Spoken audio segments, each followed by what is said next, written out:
সম্মানিত যুবক ভাই, বলতে চাইছিলাম ওই জাতিকে আল্লাহ ধ্বংস করে দেয় যে জাতি গান বাজে লিপ্ত থাকে। তো আজকের পর থেকে যত ইনস্টাগ্রাম আর টুইটারে ভিডিও আছে গান বাজনা দিয়ে, এই গান বাজে ভিডিওগুলোকে ডিলিট করতে পারবো ইনশাল্লাহ? পারবো ইনশাল্লাহ? এই যুবক ভাই আপনারা বলেন, আপনারা সব বলছেন বারবার, আপনারা বলেন পারবেন না ডিলিট করতে? ইনশাল্লাহ।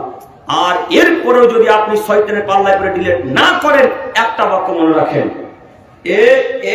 এটা আপনার ইনস্টাগ্রামের আইডি, এটা একটা গান শেয়ার করলেন বা কোন একটা কিছু শেয়ার করলেন, এই গানটা যদি আজকে আমার যুবক ভাইরা 10টা মানুষে শুনে, তো 10টা যুবক যত পাপী, যে ছেলেটা শেয়ার করেছে সে লোকটা একাই তত পাপী।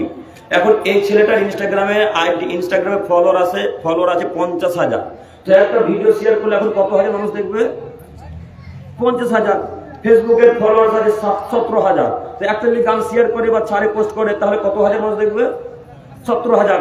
তো এই গান যদি 17,000 আর 50,000 মানুষে দেখে, ওরা দেখে যত পাপ করলো, আপনি একাই কত পাপ করলেন?